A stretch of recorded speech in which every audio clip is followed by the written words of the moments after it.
தவிர்க்கவே முடியல, உங்களால பண்ணியே தீரணும். பேச்சுவார்த்தை பேச்சுவார்த்தை பேச்சுவார்த்தை பேச்சுவார்த்தை.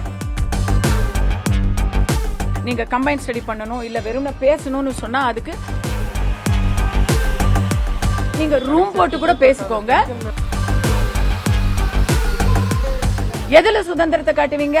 நடுராத்திரி போய் யாரோடைய கார்ல உட்கார்ந்து இருக்கிறது இல்லையா? அமர காதலா இருக்கட்டும், என்ன கன்றாவியா வேணா இருக்கட்டும், அவங்க ராத்திரியில தேவையில்லாத இடத்துக்கெல்லாம் போறது. நீங்கெல்லாம் கொஞ்சம் உங்க பாதுகாப்பை நீங்க தான் பாத்துக்கணும். எது நான் விக்டிமுக்கு எதிரா இருக்கேன், பெண்ணுக்கு எதிரா இருக்கிறேன் நான் சொன்ன கருத்துங்களா? நீங்க அப்படி சொன்னா கூட பரவாயில்லைங்க. நான் ஒரு 13 வயதுல ஒரு டீனேஜ் டாக்டரோட தாய். நான் கொஞ்சம் பொது அறிவோட இருக்கணும், ஜாகிரதை உணர்வோட இருக்கணும்.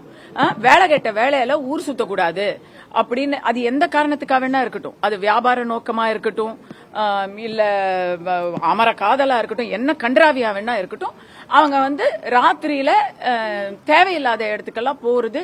ஏன்னா ஒரு பேசணும்னு சொன்னாங்க, நீங்க கம்பைன் ஸ்டடி பண்ணணும் இல்ல வெறும் பேசணும்னு சொன்னா அதுக்கு எத்தனையோ பாதுகாப்பான இடங்கள் இருக்கு. இன்னும் சொல்ல போனா ரொம்ப முடியலன்னா, உங்களால தவிர்க்கவே முடியல, உங்களால பண்ணியே தீரணும் பேச்சுவார்த்தை அப்படின்னு சொன்னா நீங்க ரூம் போட்டு கூட பேசிக்கோங்க. எது எங்கெங்க பெண்கள் மேல திரிக்கிறேன்? நான் பெண் போக கூடாதுன்னு சொன்னேன்னா ஆணுமே போக கூடாதுங்க, யாருமே போக கூடாதுங்க.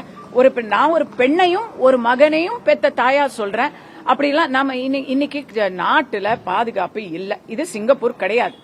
ஓகே, அது சிங்கப்பூர் ஆகிற வரைக்கும் நீங்கெல்லாம் கொஞ்சம் உங்க பாதுகாப்பை நீங்க தான் பாத்துக்கணும். எத்தனையோ பெற்றோர்கள் அங்க வாயை கட்டி வயிற்ற கட்டி எத்தனை கனவுகளோட உங்களை படிக்க அனுப்புறாங்க. படிக்க போ அப்படின்னு சொன்னா நீங்க பண்றது என்ன? அது நீங்க அது பெண்ணியத்துக்கு எதிராக அப்படின்னு சொன்னா அந்த பெண்ணியமே வேணாங்க. அப்படி எல்லாம் சொன்னா எனக்கு அந்த பெண்ணியம் அதுக்கு பேர் பெண்ணியம். உங்களுக்கு சுதந்திரம் தானே, சுதந்திரத்தை நீங்க இந்தியா வேர்ல்ட் கப் ஜெயிச்சிருக்கிறாங்க அந்த மாதிரி காட்டுங்க. கையே இல்லாத ஒரு பெண் இன்னைக்கு ஆர்ச்சரியில இன்டர்நேஷனல் போகுது அந்த மாதிரி காட்டுங்க. படிச்சு பெரிய IAS ஆபீசர் ஆகுங்க, இன்ஸ்பெக்டர் ஆகுங்க, கலெக்டர் ஆகுங்க, இல்ல பொது சோசியல் சர்வீஸ் ஆகுங்க, டீச்சர் ஆகுங்க. அதில உங்க சுதந்திரத்தை காட்டுங்க. எதுல சுதந்திரத்தை காட்டுவீங்க? நடுராத்திரி போய் யாரோடைய கார்ல உட்கார்ந்து இருக்கிறது இல்லையா? சாரிங்க, அதுக்கு என்ன நீங்க என்ன வேணா பேசிக்கோங்க, பரவாயில்ல.